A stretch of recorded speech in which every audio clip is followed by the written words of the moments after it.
അനന്തഭദ്രം. രചന നിലാവിൻ്റെ പ്രണയിനി. അനന്തൻ ആ നാലുകെട്ട് തറവാടിൻ്റെ മുകളിലെത്തി നീണ്ട ഇടനാഴിയോട് ചേർന്നുള്ള ബാൽക്കണിയിലെ സോഫയിലിരുന്ന് നിലാവിനെ നോക്കി ആലോചിച്ചിരുന്നു. തൻ്റെ പ്രണയം സ്വന്തമാക്കാൻ ഇനി ഈ രാത്രിയുടെ മറ മാത്രം മാറുന്ന മണിക്കൂറുകൾ മാത്രം മതി. ഒരുപാട് അനുഭവിച്ചു അവളും ഞാനും. ഇനി അവളെ വേദനിപ്പിക്കാൻ ഞാൻ സമ്മതിക്കില്ല.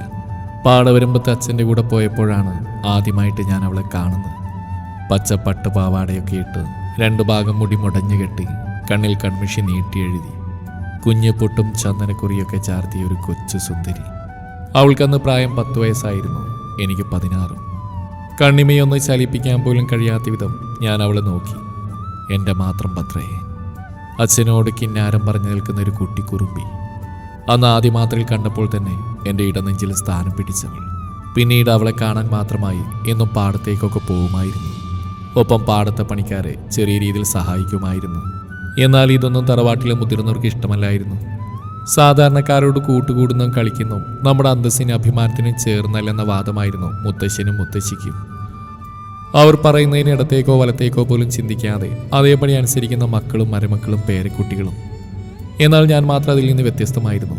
എനിക്ക് എല്ലാവരും ഒരുപോലെയായിരുന്നു. അങ്ങനെ അവളറിയാതെ അവളെ പ്രണയിച്ചുകൊണ്ടിരുന്നു. ഇടവഴികളിലെല്ലാം അവളെ കാണുമ്പോൾ അവൾക്കായിട്ടൊരു പുഞ്ചിരി സമ്മാനിക്കും. തിരിച്ചും അവൾ പുഞ്ചിരി നൽകുമ്പോൾ ഉള്ളിൽ പെരുമ്പറ കൊട്ടുന്ന അത്രയും സന്തോഷമാണ്. പിന്നെ അവൾ സ്കൂളിൽ പോകുമ്പോഴും വരുമ്പോഴും ഇടവഴികളിൽ ഞാൻ നിൽക്കും. അവൾ കോളേജിലൊക്കെ എത്തിയപ്പോഴും ഞാനത് തുടർന്നുകൊണ്ടിരുന്നു. അവളോടുള്ള എൻ്റെ പ്രണയം എൻ്റെ ഉറ്റ ചങ്ങാതിയായിരുന്ന ആദിത്യന് മാത്രമാണ് അറിയുന്നത്. ഒരിക്കലും അവൻ എന്നെ നിർബന്ധിപ്പിച്ചു അവളോടുള്ള ഇഷ്ടം പറയാൻ. ശരിയാ, ഇനി അവളോടത് പറഞ്ഞില്ലെങ്കിൽ തനിക്ക് അവളെ കിട്ടാതെ പോയാലോ എന്ന ചിന്ത വന്നതോടെ ഭദ്രയോട് പറയാൻ തന്നെ തീരുമാനിച്ചു. അന്നൊരു ശനിയാഴ്ചയായിരുന്നു. സന്ധ്യാനേരം അമ്പലത്തിൻ്റെ ആൽത്തറയിൽ ഞാനും ആദ്യം കൂടി ഇരിക്കുകയായിരുന്നു. അപ്പോഴാണ് അവളുടെ കൂട്ടുകാരികളോട് സംസാരിച്ചുകൊണ്ട് അവൾ വരുന്നത് കണ്ടതും. ചുവപ്പും മഞ്ഞയും കലർന്ന താവണിയൊടുത്ത് മുടി കുളിപ്പിന്നൽ കെട്ടി വിരിച്ചിട്ടിരിക്കുന്നു. ഓരോ പ്രാവശ്യം അവളെ കാണുമ്പോഴും തന്നെ നിയന്ത്രിക്കാൻ പോലും കഴിയാത്ത അവസ്ഥയാണ്. അവളെ ചേർത്ത് പിടിച്ച് അവളുടെ വിടർന്ന നെറ്റിയിൽ ചുണ്ടുകൾ ചേർക്കാൻ കൊതിക്കുന്നുണ്ട്. ഭദ്ര എനിക്കൊരു പുഞ്ചിരി നൽകി കടന്നു പോകുമ്പോഴാണ് പുറകിൽ നിന്ന് ഞാൻ അവളെ വിളിച്ചത്. അവൾ തിരിഞ്ഞ് എന്താ എന്ന രീതിയിൽ നോക്കി. അവളുടെ കൂട്ടുകാരോടൊക്കെ പോവാൻ ആവശ്യപ്പെട്ടു. മേലെടുത്ത് അനന്തനാരായണൻ്റെ പെണ്ണായിട്ട് കൂടെ കൂട്ടിക്കോട്ടെ ഞാൻ എന്ന് ഞാൻ ചോദിച്ചപ്പോൾ പെണ്ണിൻ്റെ മിഴികൾ വിടർന്നു, ചുണ്ടിൽ പുഞ്ചിരി വിരിഞ്ഞു. അവൾക്കും തന്നോട് പ്രണയമുണ്ടോ എന്നൊരു നിമിഷം തോന്നിപ്പോയി. എന്നാൽ പെട്ടെന്ന് അവളുടെ മുഖം വാടി. എന്താ ഭദ്രൊന്നും പറഞ്ഞില്ല? ഞാൻ മേലെടുത്ത് ഒരു കാര്യസ്ഥപ്പണി ചെയ്യുന്നയാളുടെ മകളല്ലേ. എനിക്ക് മേലെടുത്ത് മരുമകളാവാനുള്ള അർഹതയൊന്നുമില്ല അനന്തേട്ട. ആദ്യമായി അവിടെ ആനന്ദേട്ട എന്ന വിളി ഹൃദയത്തിന് പിടിച്ചുവൽക്കും പോലെ തോന്നി. എന്ത് അർഹതയില്ലായ്മയാ ഭദ്രക്കുട്ടി പറയുന്നത്? നിങ്ങളൊക്കെ വലിയ തറവാട്ടുകാരാ, ഞങ്ങൾ സാധാരണക്കാരും. നിങ്ങളുടെ ബന്ധത്തിന് ചേർന്നല്ല ഞാൻ. എൻ്റെ ഭദ്രക്കുട്ടി, താൻ ഇത്രയൊക്കെ പഠിച്ചല്ലേ, എന്നിട്ടും ഇങ്ങനെയൊന്നും ചോദിക്കാതെടോ. പണമുള്ളവരില്ലാത്തവരൊക്കെ മനുഷ്യന്മാർ തന്നെയല്ലേ. പിന്നെ സ്നേഹബന്ധങ്ങൾ വലിയവൻ ചെറിയവനൊന്നുമില്ല. തൻ്റെ ഉള്ളിൽ ഇത്തിരി അപകർഷതാബോധം മാറ്റിവെച്ച് ചിന്തിക്കുക, എന്നിട്ട് പറഞ്ഞാൽ മതി എന്നിഷ്ടാണോന്ന്. അവൾ എന്നെ നോക്കി തിരിഞ്ഞു നടന്നു. 5-6 അടി നടന്നു. അവൾ നിന്നു, എന്നെ തിരിഞ്ഞു നോക്കി. എന്നിട്ട് എൻ്റെ അരികിലേക്ക് ഓടി വന്നു. എനിക്കും ഇഷ്ടമായിരുന്നു അനന്തേട്ടന്. ഇന്നും ഇന്നലെയും തോന്നിയതല്ല, കുഞ്ഞിലേ ഉള്ളതാ. പക്ഷേ ഏട്ടൻ പറഞ്ഞ അപകർഷതാബോധം ഉള്ളതുകൊണ്ട് എൻ്റെ പ്രണയത്തെ ഞാൻ എൻ്റെ ഉള്ളിൽ തന്നെ കുഴിച്ചു മൂടാൻ ശ്രമിച്ചുകൊണ്ടിരുന്നു. പിന്നെ എനിക്കുള്ള പ്രണയം ഏട്ടനുണ്ടെന്ന് എനിക്ക് ഏട്ടൻ്റെ രീതിയിൽ നിന്ന് അറിയായിരുന്നു. എന്നിട്ടും കണ്ടില്ലാന്നടിച്ചത് ഈ അപകർഷ തന്നെയായിരുന്നു. എന്നാൽ ഇപ്പം അങ്ങനെ തോന്നലെനിക്കില്ല. എനിക്ക് ഒരുപാട് ഇഷ്ടമാണ്. വേറൊരു ഇഷ്ടമല്ല, ജീവനാ. അത്രയും പറഞ്ഞുകൊണ്ട് പെണ്ണ് ചിരിച്ചുകൊണ്ട് ഓടി. ആ നിമിഷം ലോകം മൊത്തം കീഴടക്കിയ പോലെ തോന്നി. ആദിയെ കെട്ടിപ്പിടിച്ചു. അവനോട് അവൾ പറഞ്ഞതെല്ലാം പറഞ്ഞു. പിന്നീടൊക്കെ എൻ്റെ ലോകം അവളായിരുന്നു. ഭദ്ര, അനന്തൻ്റെ മാത്രം ഭദ്ര. എന്നും ആരോരുമില്ല വഴിവക്കിൽ അവൾക്കായി കാത്തു നിൽക്കും. എത്രയൊക്കെ സംസാരിച്ചാലും മതി വരില്ല. അവൾ കൂടെയുള്ള ഓരോ നിമിഷവും എൻ്റെ ലോകം അവളാണെന്ന് തോന്നിപ്പോവും. അവളുടെ കുറുമ്പും കുസൃതിയും നിറഞ്ഞ സംസാരം എത്രയൊക്കെ കേട്ടാലും മതി വരില്ലായിരുന്നു. ദിവസങ്ങൾ കൊഴിയും തോറും അവരുടെ പ്രണയം കൂടുതൽ ദൃഢമായിരുന്നു. ഒരു നാൾ തറവാട്ടിനോട് ചേർന്നുള്ള ഒരു ചെറിയ ഇടവഴി ഭദ്രയെ കാത്തു നിൽക്കുകയായിരുന്നു. നേരം കുറേയായിട്ടും അവളെ കാണാതെ എനിക്കെന്തോ വല്ലാത്ത ഭയം തോന്നിയിരുന്നു. അവൻ അവളുടെ വീട്ടിലേക്ക് പോകാൻ തീരുമാനിച്ചു. ദൂരെ നിന്നും കണ്ടു അവളുടെ വീടിന് മുമ്പിൽ ആൾക്കൂട്ടം. അവൻ വീടിൻ്റെ പടി കടന്ന് അകത്തേക്ക് കയറി. വാഴയിലയിൽ വെള്ളത്തുണിയിൽ പൊതിഞ്ഞ് തെക്ക് വടക്കായി കിടത്തിയിരിക്കുന്ന അവളുടെ അച്ഛൻ്റെ ജീവനറ്റ ശരീരം. അതിനരികിൽ തളർന്ന് ആ അച്ഛൻ്റെ നെഞ്ചിൽ തലവെച്ച് തളർന്നു കിടക്കുന്ന അമ്മ. അടുത്ത് തന്നെ കണ്ണീർ വാർത്ത് ആ അച്ഛൻ്റെ മുഖത്തേക്ക് നോക്കിയിരിക്കുന്ന തൻ്റെ പെണ്ണ് അവളെ അങ്ങനെ കാണാൻ പറ്റുന്നുണ്ടായിരുന്നില്ല. നെഞ്ചൊക്കെ വിങ്ങി പൊട്ടുന്ന പോലെ തോന്നി.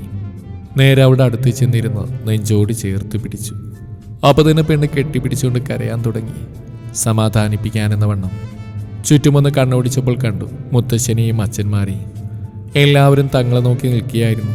അച്ഛൻ വന്ന് എൻ്റെ കയ്യിൽ പിടിച്ചു വലിച്ച് മേലെടുത്ത് കാറിക്കൊണ്ടിരുത്തി. നേരെ കാറ് മേലെടുത്ത് മുറ്റത്ത് നിർത്തി. കാറിൽ നിന്ന് തന്നെ വലിച്ചിറക്കി കവിളിൽ ആഞ്ഞു തള്ളി. കുടുംബക്കാരെ പറയിപ്പിക്കാനുണ്ടായ ജന്മ നിന്റെ കണ്ടില്ലേ? ഇവിടുത്തെ കാര്യസ്ഥന്റെ മകൾ എല്ലാവരുടെയും മുമ്പിൽ അവനെ ആശ്വസിപ്പിക്കാൻ പോയിരിക്കുന്നു. നാണം കെട്ടവൻ. നാട്ടുകാർ സൂചന എന്നപ്പോഴേ നിന്നോടൊക്കെ പറഞ്ഞതാ ആ അഴിഞ്ഞാട്ടക്കാരിയുടെ പുറകെ നടക്കേണ്ടെന്ന്. നിർത്ത്! ദേഷ്യം കൊണ്ട് ഞാൻ വിറച്ചു ഒച്ച ഉയർത്തി. ഇനി എന്റെ പെണ്ണിനെന്തെങ്കിലും പറഞ്ഞാ കേട്ടു നിൽക്കില്ല ഞാൻ. ഓ, എന്ത് യോഗ്യത ഉണ്ടടാ അവൾക്ക് ഈ വീട്ടിൽ വന്ന് കയറാൻ? വെറും ഒരു കാര്യസ്ഥന്റെ മകള്. അല്ല, അങ്ങനെയാണെങ്കിലും ഞാൻ സമ്മതിച്ചു തന്നേനെ. സ്വന്തം അച്ഛനും അമ്മയും ആരാണെന്ന് അറിയാത്തൊരു പെണ്ണിനെ നിന്റെ തലയിൽ ഞങ്ങൾ കെട്ടിവെക്കില്ല. അങ്ങനെ അച്ഛൻ പറഞ്ഞപ്പോൾ ഞെട്ടിക്കൊണ്ട് ഞാൻ അച്ഛനെ നോക്കി. നീ നോക്കണ്ട ആനന്ദാ, ഞാൻ പറഞ്ഞ സത്യ. അതാ പെണ്ണിന് പോലും അറിയില്ല. നീ ഇനി അവളെ കാണാനോ മിണ്ടാനോ പാടില്ല എന്നും പറഞ്ഞ് ഒരു റൂമിൽ പൂട്ടിയിട്ടു. അവളുടെ കരഞ്ഞു തളർന്ന മുഖം അവന്റെ ഉള്ളിൽ നോവായി ഉടലെടുത്തു. അച്ഛന്റെ വിയോഗം എന്നെ വല്ലാതെ അലട്ടി. അച്ഛനുള്ളപ്പോൾ തന്നെ അമ്മയ്ക്കെന്നെ കണ്ണെടുത്താൽ കണ്ടുകൂടായിരുന്നു. എന്താ കാരണമെന്ന് പോലും എനിക്കറിയില്ല. എന്നാൽ തൻ്റെ സഹോദരി ദുർഗയോട് അമ്മയ്ക്ക് വല്ലാത്ത സ്നേഹമായിരുന്നു. ആദ്യമൊക്കെ നല്ല സങ്കടമായിരുന്നു. പിന്നെ അതെല്ലാം ശീലമായി. മരണാനന്തര ചടങ്ങുകൾ കഴിഞ്ഞപ്പോൾ നാട്ടുകാരും ബന്ധുക്കാരൊക്കെ ഒഴിഞ്ഞു തുടങ്ങി. ദിവസങ്ങൾ പെട്ടെന്ന് തന്നെ ഓടി മറഞ്ഞുകൊണ്ടിരുന്നു. അനന്തേട്ടനെ കുറിച്ച് എപ്പോഴും ഓർക്കും. അന്ന് ഈ മുറ്റത്തിൽ നിന്ന് വലിച്ചുകൊണ്ടുപോയത് അനന്തേട്ടൻ്റെ അച്ഛൻ. പിന്നെ ഇതുവരെ എന്നെ കാണാൻ വന്നിട്ടില്ല. അച്ഛൻ്റെ വിയോഗത്തെക്കാളും അനന്തേട്ടൻ്റെ ഭദ്രക്കുട്ടി എന്നുള്ള പ്രണയം നിറഞ്ഞ ആ വിളി ഒരുപാട് മിസ് ചെയ്യുന്നുണ്ടായിരുന്നു. അച്ഛൻ പോലും തന്നെ ഇത്രത്തോളം സ്നേഹിച്ചിട്ടില്ല. എന്തോ അനന്തേട്ടൻ തന്നിൽ നിന്ന് അകന്നു പോകുന്ന പോലെ മനസ്സൊക്കെ മന്ത്രിച്ചു തുടങ്ങി. അങ്ങനെ ഓരോന്ന് ആലോചിച്ച് കണ്ണിറച്ചിരിക്കുമ്പോഴാണ് അമ്മ വന്നത്. നീ എന്താ സ്വപ്നം കണ്ടുകൊണ്ടിരിക്കുകയാണോ? മുഖം കഴുകുക, നിന്നെ കാണാൻ പുറത്ത് കുറച്ചൊരു വന്നിട്ടുണ്ട് എന്ന് പറഞ്ഞുകൊണ്ട് അമ്മ പോയി. മുഖം കഴുകി തുടച്ചുകൊണ്ട് ഞാൻ മുറ്റത്തേക്ക് ഇറങ്ങി. മേലെ എടുത്ത് അനന്തേട്ടൻ്റെ മുത്തശ്ശനും അച്ഛനുമായിരുന്നു വന്നത്. കുട്ടി, ഞങ്ങൾ കുറച്ച് പണം നിന്റെ അമ്മയുടെ കൈ കൊടുത്തിട്ടുണ്ട്. നിന്റെ കാര്യസ്ഥന് അച്ഛൻ വരുത്തി വെച്ച കടെല്ലാം വീട്ടാൻ. അതിനു പകരം നീ നിന്റെ അമ്മയും കുട്ടിയും നാട്ടിൽ നിന്ന് പോകണം. അനന്തരം ഞങ്ങൾ അവന് ചേരുന്ന ഒരു പെൺകുട്ടിയെ കൊണ്ട് കല്യാണം കഴിപ്പിക്കാൻ തീരുമാനിച്ചു. അതുകൊണ്ട് തന്നെ ഇനി ഈ നാട്ടിൽ നീ നിൽക്കാൻ പാടില്ല. ഇവിടുന്ന് പോകണം നിങ്ങൾ ദൂരേക്ക്. മനസ്സിലായോ?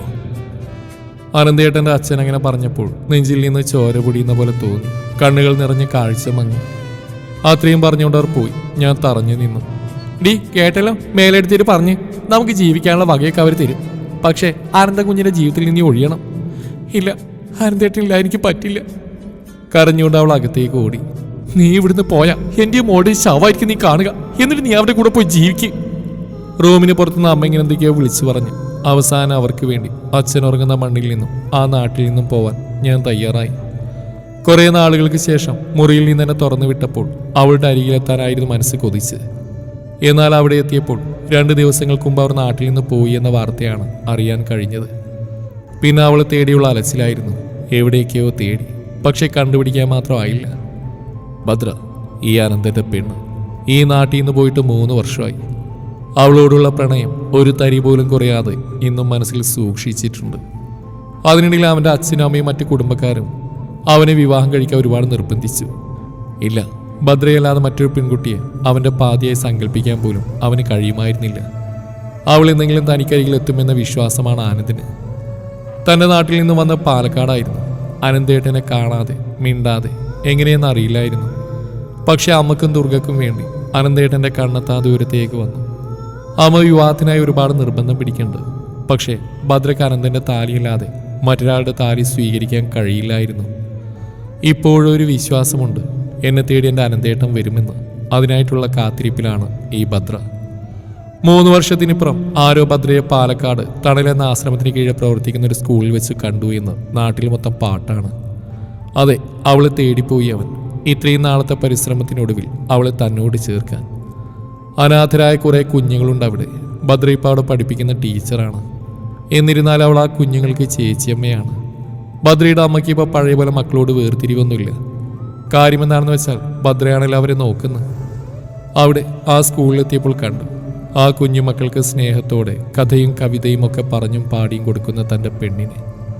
ഹെഡ് മാഷിന്റെ ക്യാബിനിൽ ചെന്ന് ഭദ്രയെ കാണാനുള്ള അനുവാദം വാങ്ങിച്ച് സ്കൂൾ മുറ്റത്തെ തണൽ വിരിച്ചു നിൽക്കുന്ന മാവിൻ ചുവട്ടിലായി പോയി നിന്നു. കുറച്ചു നേരത്തിന് ശേഷം പുറകിലെ കാൽപ്പെരുമാറ്റം കേട്ടു. പക്ഷെ ഞാൻ തിരിഞ്ഞു നോക്കിയില്ല. അനന്തേട്ടാ?